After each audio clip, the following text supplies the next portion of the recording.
Bonjour à tous et bienvenue, je suis Mélanie de la chaîne L'Atelier de la Petite Piote et de l'Instagram du même nom. Je suis ravie de vous retrouver aujourd'hui pour une nouvelle vidéo dans laquelle vous allez coudre avec moi mon tapis de repassage. Je vous en avais parlé dans une vidéo il y a quelques semaines et vous avez été plusieurs à souhaiter que je vous filme ça, donc c'est parti, on s'y met tout de suite. Donc pour réaliser mon tapis de repassage, j'ai besoin de plusieurs matériaux. Pour le tissu extérieur qui sera sur le dessus de mon tapis de repassage, je vous l'avais déjà présenté dans mon dernier haul de chez Benitex. J'ai acheté des coupons de coton, 100% coton. Donc j'avais choisi de prendre celui-ci pour faire mon tapis de repassage. Donc il est blanc avec des petites têtes de mort. Alors là il donne un peu rose parce qu'il a un petit peu décoloré dans la machine parce que un autre tissu a un peu laisser passer du rose. Alors ça me dérange pas du tout, au contraire, hein, ça sera un peu moins salissant.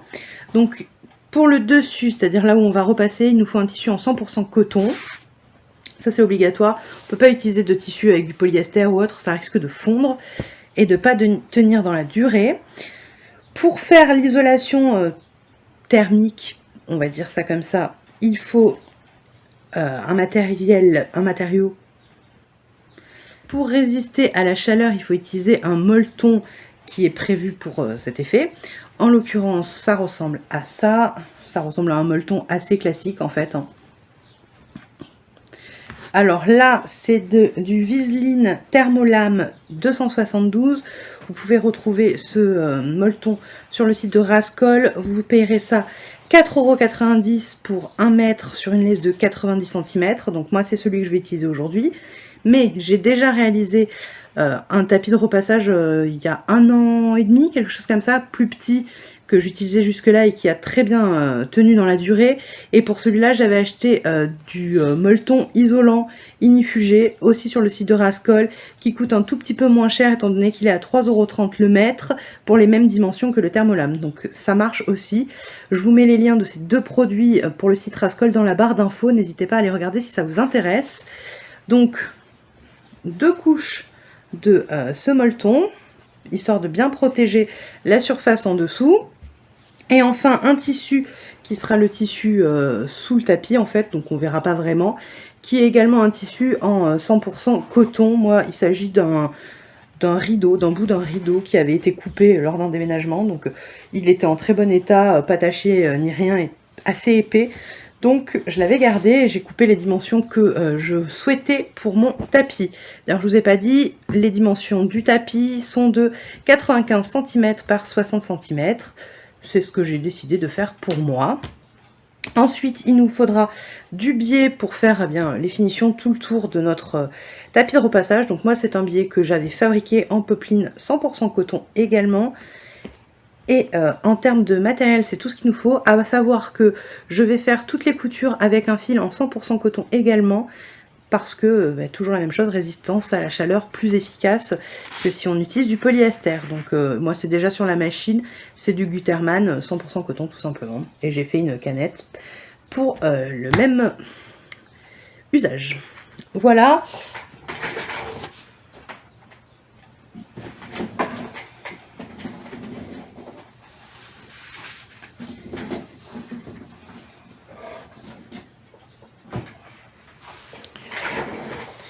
Je peux vous montrer à quoi ressemblait mon premier tapis de repassage, donc qui était ma première version. Alors il est plus tout jeune vu que je vous dis je l'ai fait il y a plus d'1 an et demi, mais voilà à quoi il ressemblait.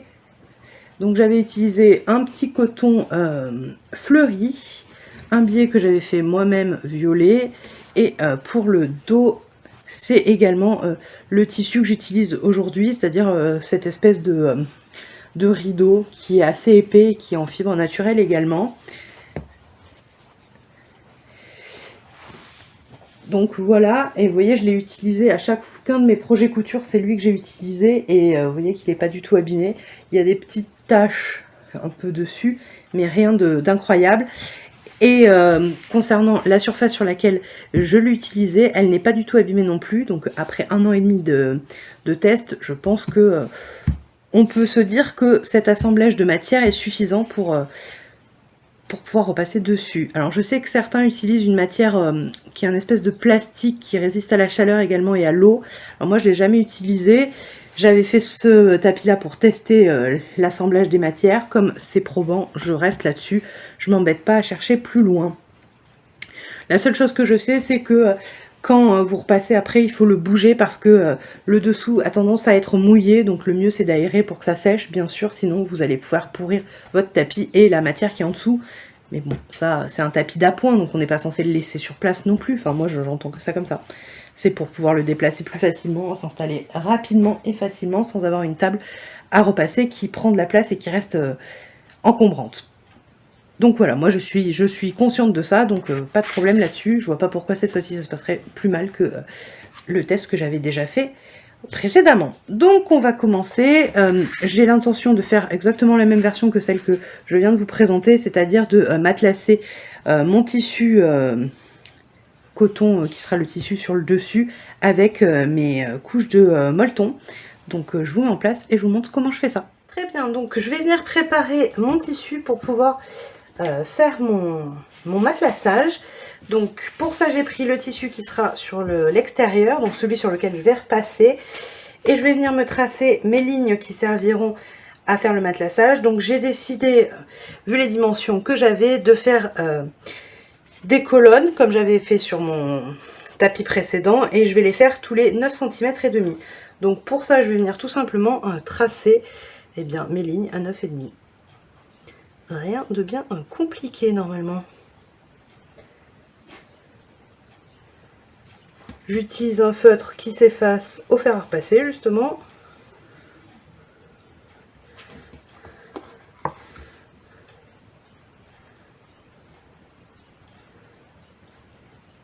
Je viens pas faire un matelassage trop serré pour que mon thermolame soit utile, qu'il soit pas trop compressé.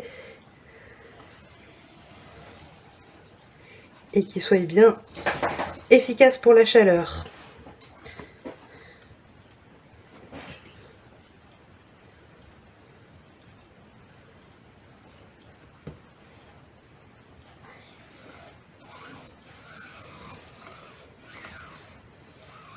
Donc je viens faire mes lignes tout le long de mon tissu et je vous reprends pour l'assemblage.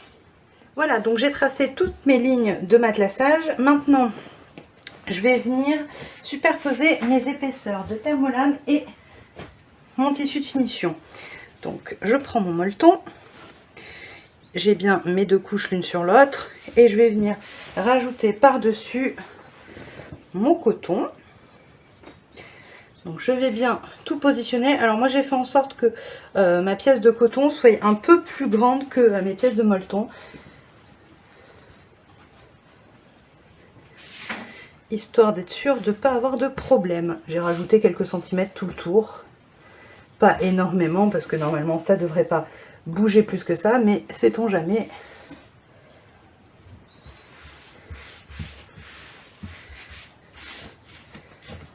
Je viens placer ça correctement, bien à plat. Donc là en l'occurrence c'est pas tout à fait bon. Hop.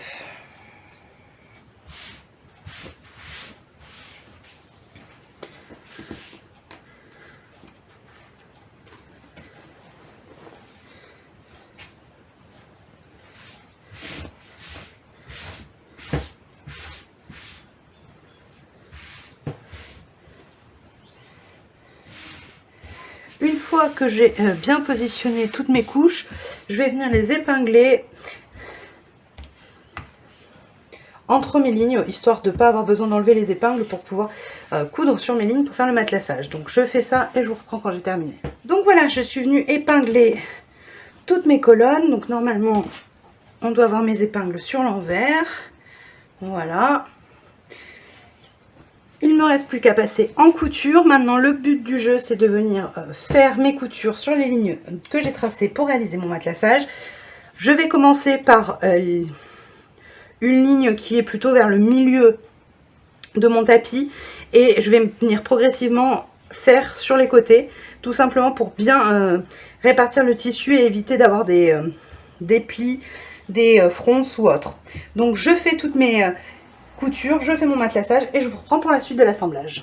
Et voilà, j'ai donc fini de faire mes coutures pour faire mon matelassage. Donc j'ai bien solidarisé mon tissu extérieur avec mes couches de thermolame. Vous voyez mes coutures. Donc maintenant, je viens de mettre à l'envers. Je suis venue recouper les bords aussi pour que ce soit bien droit, vu que j'avais laissé un peu plus de tissu que de thermolame. Donc je viens mettre maintenant ma dernière couche de tissu sur l'envers. Je la positionne correctement et ensuite je vais venir à la machine à coudre faire une couture de maintien pour me faciliter la tâche, pour ensuite pouvoir poser le biais. Donc voilà, je vais venir mettre quelques pinces.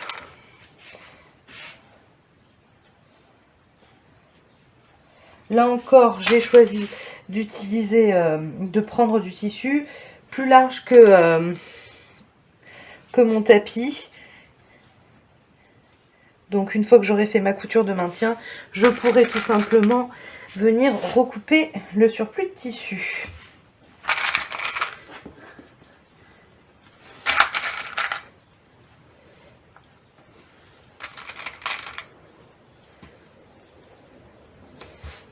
Voilà, encore une ou deux ici. Hop.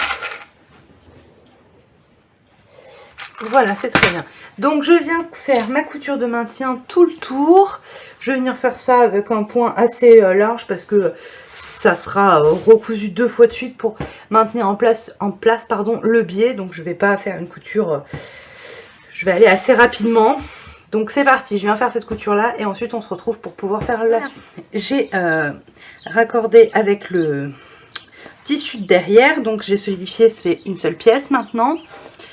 Il ne me reste plus qu'à venir poser le biais en finition tout le tour. J'avais prévu au départ d'utiliser ce biais, qui est un biais standard de 2 cm. Mais en testant vite fait, je me suis rendu compte que ça ne serait pas assez large avec l'épaisseur que fait le tapis maintenant. Donc, je vais refaire du biais plus large.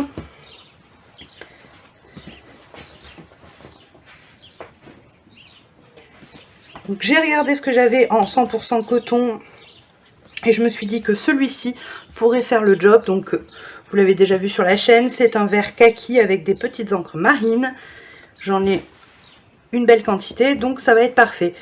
Je vais faire mon biais pour qu'au final il fasse 2,5 cm. Donc il me faut des bandes de 5 cm. Je pense que ce sera assez grand. Pour faire le contour du tapis, il me faut combien? J'ai dit qu'il faisait 90 par 60. Et il me faut presque 4 mètres. Donc je vais faire 5 mètres de biais. Donc pour ça, j'ai besoin de me couper un carré de 50 par 50. Sur internet, vous trouvez assez facilement des tableaux pour vous dire les tailles de carrés qu'il faut que vous coupiez pour pouvoir faire tant de biais. Je vous mettrai, si j'y pense, quelques liens en barre d'infos. Mais là, je vais faire du coup un carré de 50 par 50 et avec des bandes de 5 cm, ça me fera 5 mètres de biais. Alors 50 cm, on va prendre un peu plus pour se dégager, on va prendre par ici. Hop.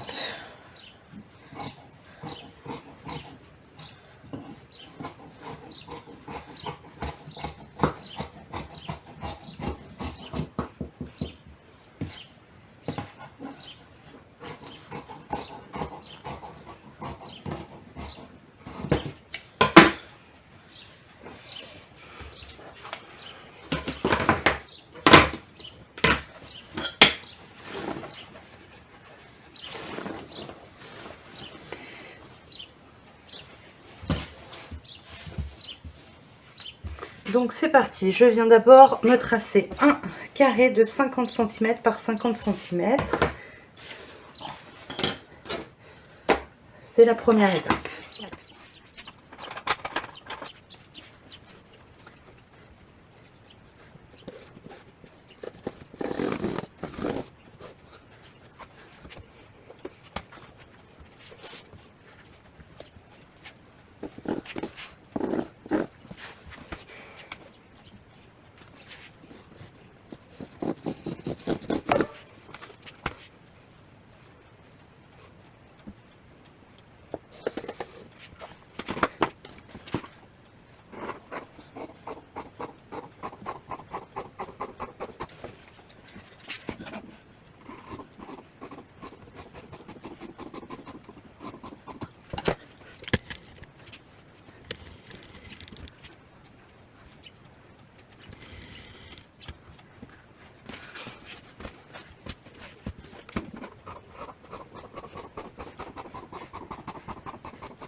Donc voilà, j'ai mon carré. Maintenant, l'étape suivante, c'est de venir le plier en deux dans la diagonale et de venir le couper. Donc en fait, je dois me retrouver avec deux parties comme ça.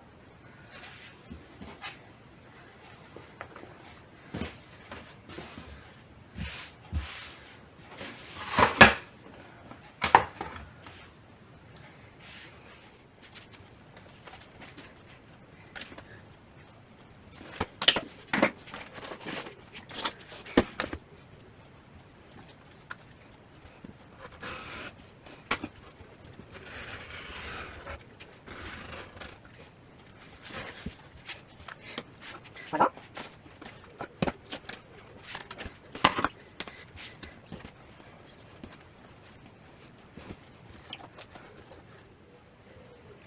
Et donc maintenant, je vais venir les superposer endroit contre endroit pour pouvoir faire ma couture.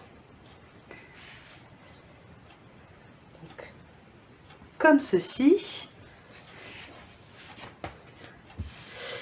Et ici, je vais venir décaler d'1 centimètre pour que quand je fasse ma couture, ça se positionne correctement. Donc, hop, je vais utiliser le tapis de dessous. Tac.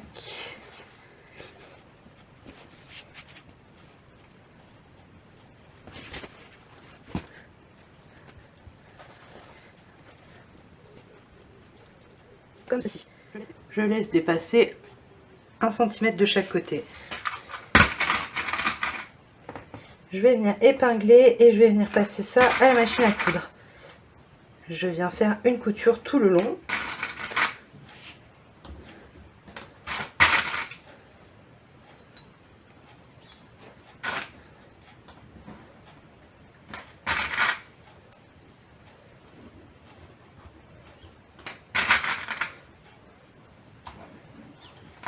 C'est parti, je vais coudre ça, je vous reprends pour la suite. Voilà, j'ai assemblé mes deux triangles ensemble, je suis venue ouvrir ma couture au fer et j'obtiens donc cette espèce de losange.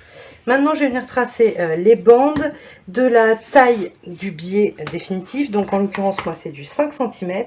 Donc, je viens tracer des bandes de 5 cm.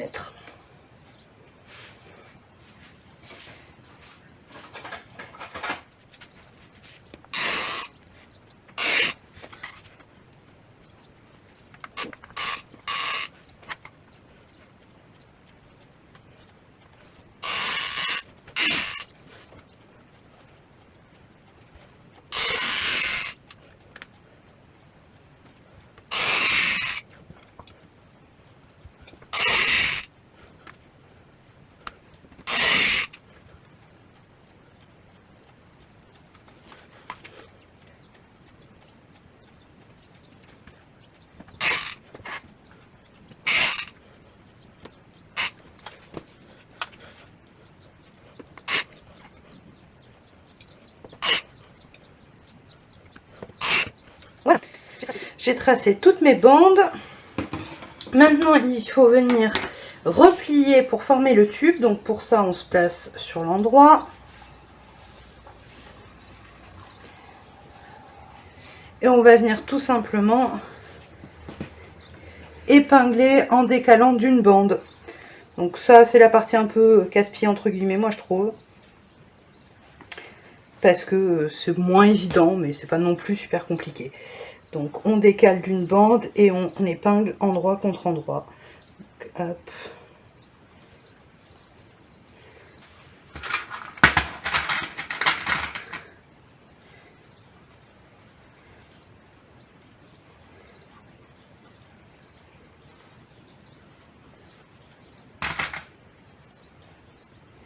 Une fois qu'on a tout épinglé, on vient faire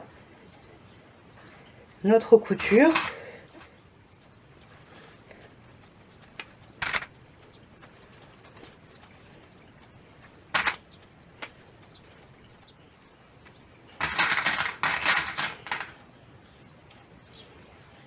Voilà. Je vais donc faire ma couture. Et voilà, une fois assemblé ce qu'on obtient, donc j'ai ouvert ma couture au fer à repasser et je me retrouve avec un tube sur lequel mes lignes sont tracées. Donc je vais venir tout simplement maintenant délicatement couper sur mes lignes en suivant tout le long Et je vais me retrouver avec une grande bande de tissu. Donc c'est parti.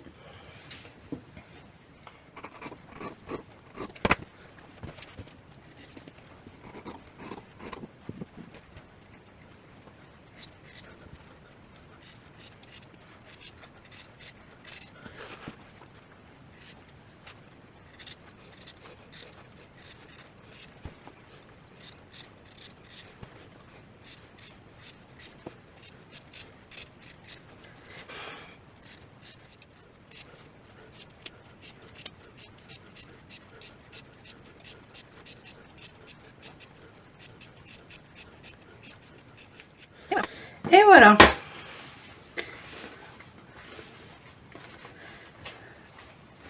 Voilà ce qu'on obtient en biais.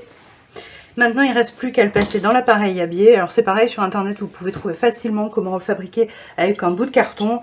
Moi, j'ai les petits appareils, donc je vais les utiliser tout de suite. Je vais prendre mon fer à repasser, je vais venir passer ma bande à l'intérieur pour former eh bien, le biais pré-plié. Il est où le bout? Il est là. Alors, maintenant je viens mettre en forme mon biais. Donc j'ai glissé ma bande de tissu dans mon appareil. J'ai fait des allers-retours histoire que le tissu sorte correctement. Et avec une épingle, je suis venue l'accrocher pour pas qu'il parte quand je vais pousser l'appareil. Donc j'utilise le nouveau tapis, même s'il n'est pas complètement fini. Et donc ensuite c'est très simple, hein, je viens dérouler à l'aide de mon appareil habillé et en même temps je viens suivre avec mon fer à repasser pour repasser ce qui sort tout simplement. Et je fais ça pour toute la longueur de mon biais pour le mettre en forme. Donc je fais ça et je vous reprends quand j'aurai fini. Et voilà, j'ai fini de repasser, de former tout mon biais. J'ai plus qu'à venir le poser sur le tour de mon tapis pour terminer.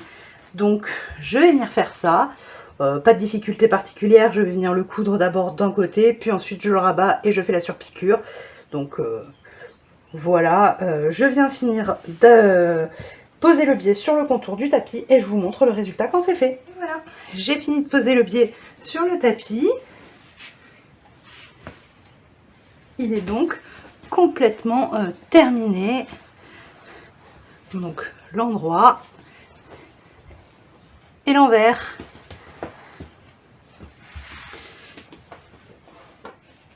Et donc le tapis étant terminé, la vidéo touche à sa fin.